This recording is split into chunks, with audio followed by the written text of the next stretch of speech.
Waduh, saya mendingan digigit ular piton 3 meter daripada digigit kelinci. Asli guys, sakit banget. Giginya tuh panjang banget.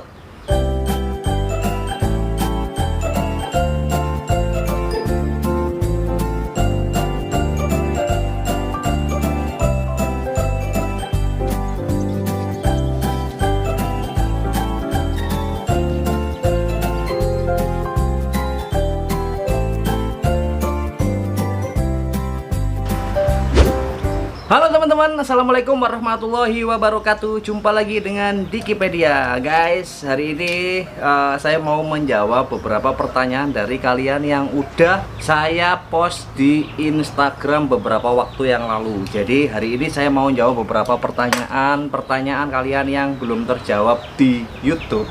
Saya langsung jawab di Instagram ya guys. Oke. Langsung saja. Jadi dari pertanyaan pertama langsung saya bacakan dari Beta North Bali Logo.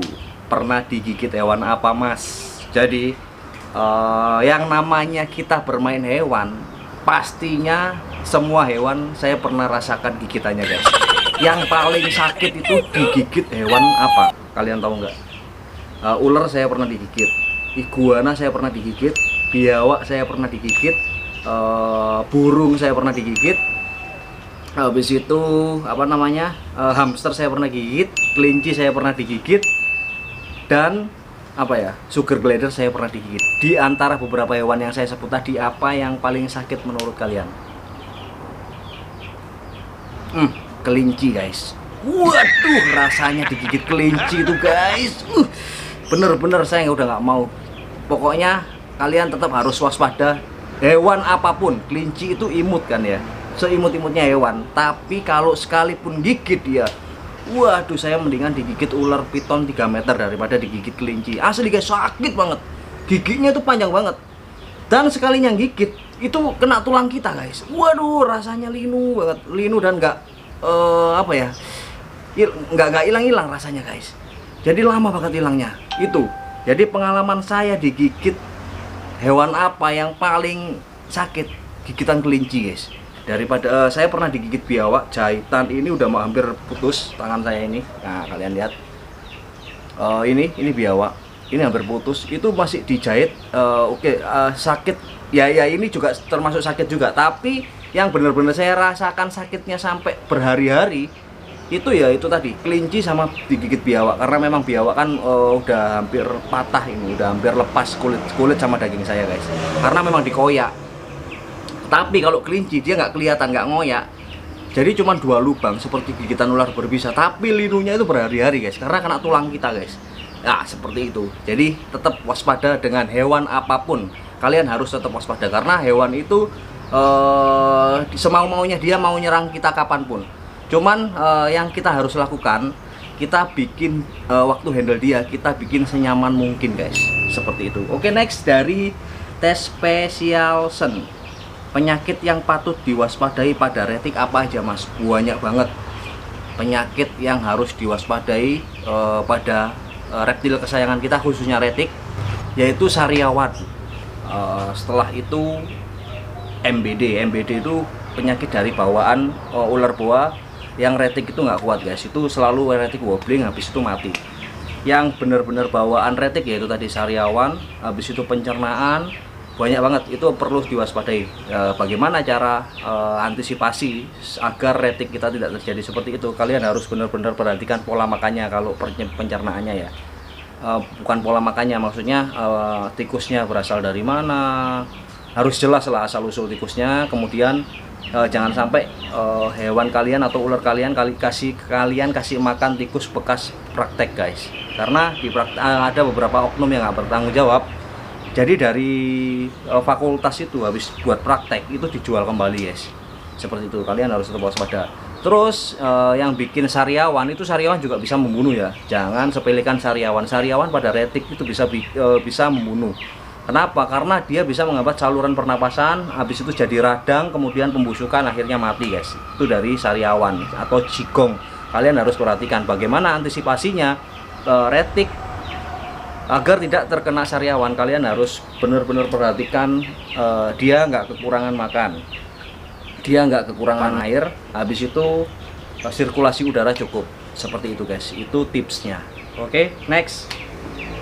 Selain dari Mas Andrianto Gali, selain dari platinum, leukistik bisa dari gen lain nggak Mas? Oh, bukan leukistik ya, ular putih. Kalau leukistik kalau leukistik itu cuman bisa dari platinum aja Mas. Jadi platinum itu punya dua sifat genetik, punya dua line ya, bukan sifat genetik lain, yaitu leukistik dan ivory.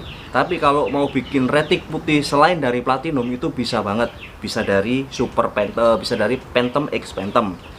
Kemudian bacan x phantom.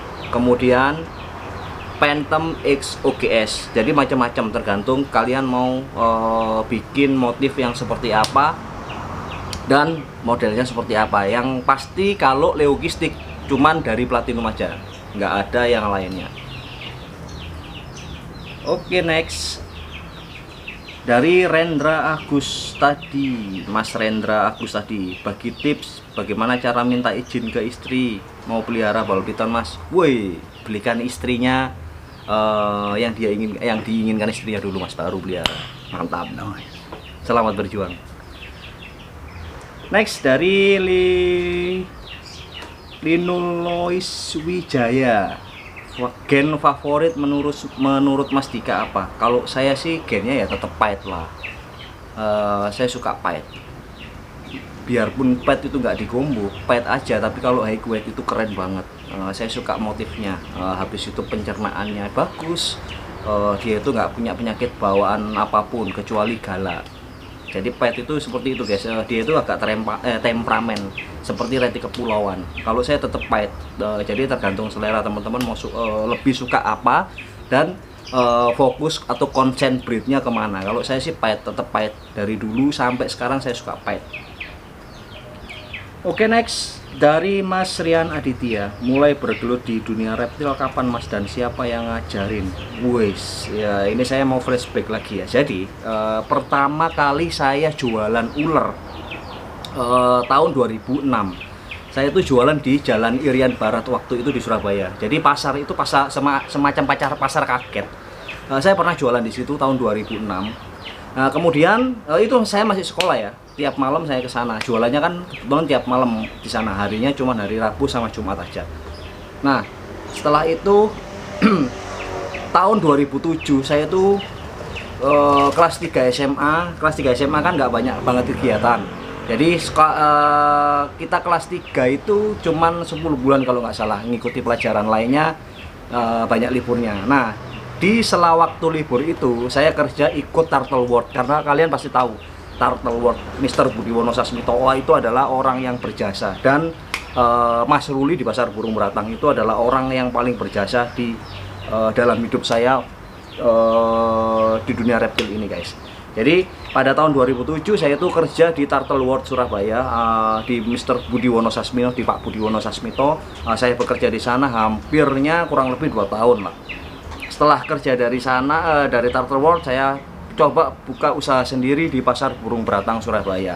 Saya di Pasar Burung Beratang Surabaya itu kebetulan saya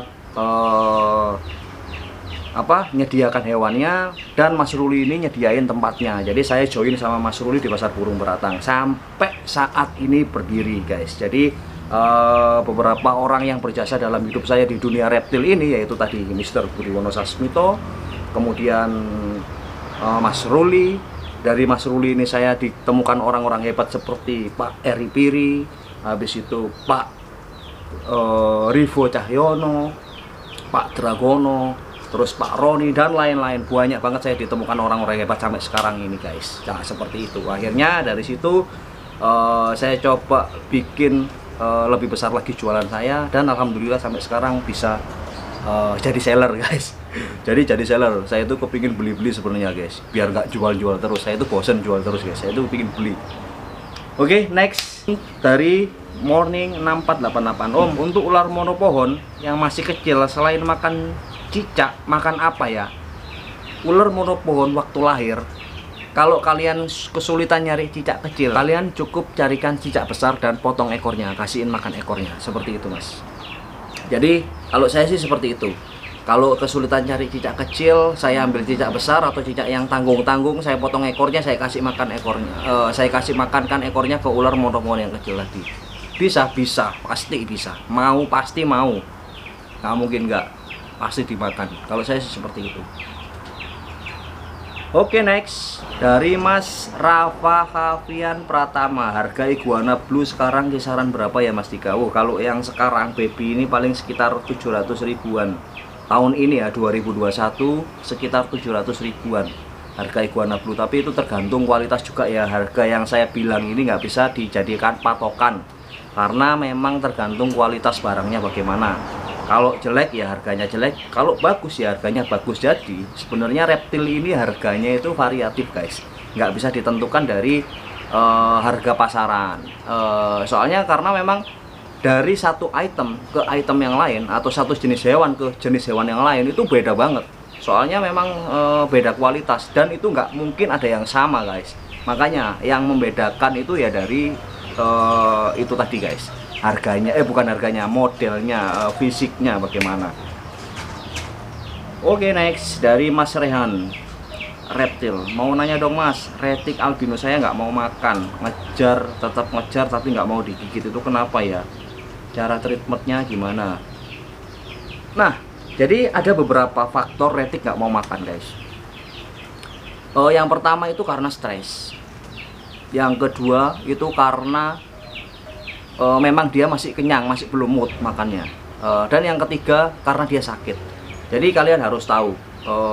Oh ya, ada empat. Dan yang keempat ini makannya pilih-pilih. Jadi kalian itu harus benar-benar pastikan retik itu kalian kasih makan mencit dulu. Kalau mencit nggak mau dimakan, kalian kasih makan ayam. Ayam nggak mau dimakan, kalian kasih makan puyuh.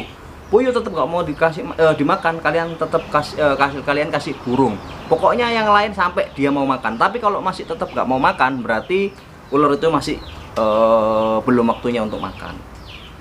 Tapi setelah sekian lama kalian kasih makan lagi masih belum mau makan, kalian coba pakai atau bikinkan hiding cave di kandang ular. Nah, kalian bikinkan hiding cave dan kalian coba kasih makan lagi, nggak makan. Fix kalian harus cepat-cepat bawa ke dokter, kalian periksakan ular kalian kenapa. Seperti itu guys. Jadi banyak banget faktor ular retik nggak mau makan, atau cuman ngejar aja habis itu dililit dibuang. Itu biasanya karena stres guys. Ngejar, dililit, dimatiin aja terus nggak dimakan, dia pergi, itu biasanya karena stres dia. Jadi jangan dikasih makan dulu, mendingan belikan hiding cave, biarin dia diemin seminggu atau sampai ganti kulit. Seperti itu. Next dari Mas Adam 7945. Kapan Dream Team kumpul dan seru-seruan kayak dulu lagi? Sabar Mas, jadi ini masih ditentukan karena memang situasi ini masih nggak memungkinkan buat kita kumpul. Karena kalau kita kumpul itu waduh pecah banget, seru banget. Nanti takutnya ada yang nggak suka, lapor ke sana jadi fitnah lah. Intinya kita mau jaga semua tetap kondusif dulu, baru kita mau seru-seruan kumpul. Tunggu pandemi berakhir guys. Oke, next dari Himung Hewan. Om, di tempat saya jarang ada mencit, apa bisa baby retik dikasih makan puyuh terus? Bisa, jawabannya bisa, tapi sesekali dikasih makan apa ya, tikus lah sesekali, jangan puyuh terus, karena memang nanti kekurangan protein, bahaya kalau ular mas kekurangan protein. Jadi harus diselingi, nggak tahu itu sebulan sekali atau 2 bulan sekali, tetap harus diselingi tikus. Karena memang burung puyuh itu mas tahu sendiri, isinya cuman kulit, tulang sama bulu. Seperti itu. Next, menurut abang combo morph yang paling cakep apa? Dari Mas Gung Wahdika. Wah, combo morph menurut saya yang paling cakep yaitu karamel. Kenapa karamel? Karena memang karamel itu albino yang paling nggak laku guys. Tapi kalau udah dikomboin keren banget, pasti keren banget. Jadi karamel itu kalian tahu sendiri ya, kemarin saya punya golden child mutli karamel. Wih, warnanya keren banget guys, asli. Jadi saya itu yang paling suka combo itu apa? Combo karamel. tapi ya tetap saya suka combo pahit. Tapi ada lagi yaitu tadi albinonya saya suka combo karamel, karena memang keren banget. Albino yang nggak laku tapi sekalian dikomboin, wush, jadi ngeri harganya. Oke, next. Jadi dari Red 129. Bang, kalau retik Super Dwarf 50% panjang tubuhnya bisa sampai berapa meter? Jadi retik Super Dwarf itu deh teman-teman, yang namanya Super Dwarf dia itu mentok maksimal panjang itu 2 meter. Udah mentok. Terus sebenarnya besar sama kecilnya retik itu bisa dipola, tapi ya gitu, kasihan guys kalau kita kepingin punya retik yang segitu-gitu aja. Tapi ini bukan itu ya, land dwarf ya. Kalau land dwarf ini memang kelebihannya di motif dan di besar tubuhnya. Tapi kalau ular yang besar kita bikin kecil itu sebenarnya bisa aja pola makannya atau pola kandangnya kita bisa atur, tapi ya kasihan guys. Jadi jawabannya untuk retik Super Dwarf maksimal itu panjangnya 2 meter maksimal, yang 50% ya. Tapi kalau udah 100% mentok itu 1,8 lah, 1,8 meter. Oke, next dari putranya Baiduki. Nah, Mas Putra, berapa hari sekali ular shading khususnya retik? Jadi Mas Putra, ular retik shading itu berapa hari atau berapa minggu sekali tergantung pola makannya. Semakin sering dikasih makan, semakin banyak dikasih makan, semakin sering dia ganti kulit. Karena kenapa? Ganti kulit itu menunjukkan bahwa dirinya itu lebih besar. Makanya kulit yang lama dibuang, cari kulit yang baru. Pokoknya semakin sering Mas kasih makan, semakin sering juga dia ganti kulit. Seperti itu. Next dari Martinus Sandika. Hobinya melihara ular yang bisa gede banyak. Kalau space sudah habis gimana Om itu nanti? Dijual Mas. Dijual lah. Ya enggak lah Mas, kita ini gimana ya, ada siklusnya Mas. Jadi ular saya kalau kenapa space saya nggak penuh-penuh, kalau ular ini udah waktunya dijual, saya jual, saya ganti ular yang baru lagi. Seperti itu Mas triknya Mas. Jadi nggak sampai penuh, sampai sewa ke tempat lain, sewa ke tempat lain lagi buat kandang, enggak.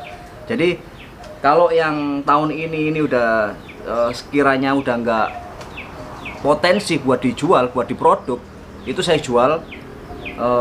Saya kasih indukan yang morphnya upgrade lagi. Saya cari indukan yang morphnya sekiranya yang tahun ini laku dijual, seperti itu. Jadi nggak, yang udah nggak kepake ya nggak mungkin saya pelihara, pasti saya jual. Seperti itu Mas. Jadi ular yang saya jual ini bukan karena ular yang udah bener-bener nggak produk ya, karena karena memang pasarnya udah nggak masuk buat dijual. Cuman itu aja alasannya. Oke, next dari Mas Lutfi Suhendi 123. Berapa lama umur seekor ular Bang? Biasanya kan di alam sama kita pelihara itu beda. Ini saya juga nggak bisa menentukan Mas, karena memang ular itu adalah makhluk hidup.